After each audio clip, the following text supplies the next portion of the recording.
buffet ang dati nating go-to sa mga handaan. Ngayon, grazing tables na, masosyal at Instagram-worthy. Ngayong araw, kikilalanin po natin ang isang Pinay entrepreneur na successful sa negosyong ito. Panoorin po natin to.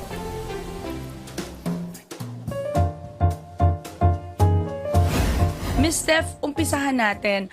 Paano ka ba pumasok sa mundo ng pagninegosyo? Actually, we started 2019. Gusto kong malaman what made you decide na magbi-business ako, magninegosyo ako.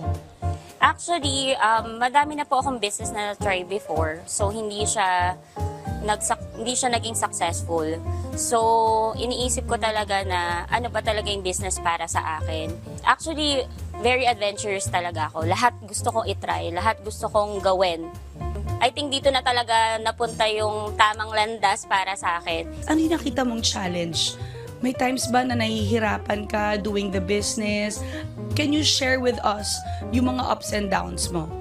Actually, sa business naman wala naman madali agad. So, lahat naman mahirap sa umpisa. Pero, kailangan natin mas tatagan at kailangan natin na mas maging matapang tayo at dapat mas maging masipag tayo. Our vision kasi is to help our OJTs, our working students as well.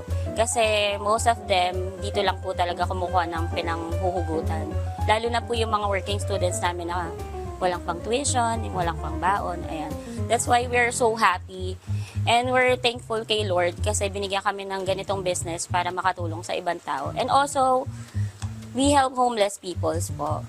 We share the blessing of God.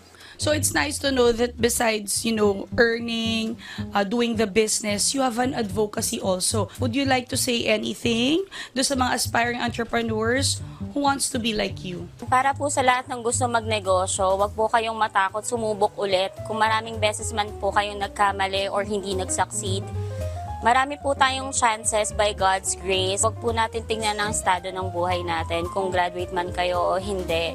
Marami tayong pwedeng gawin sa buhay.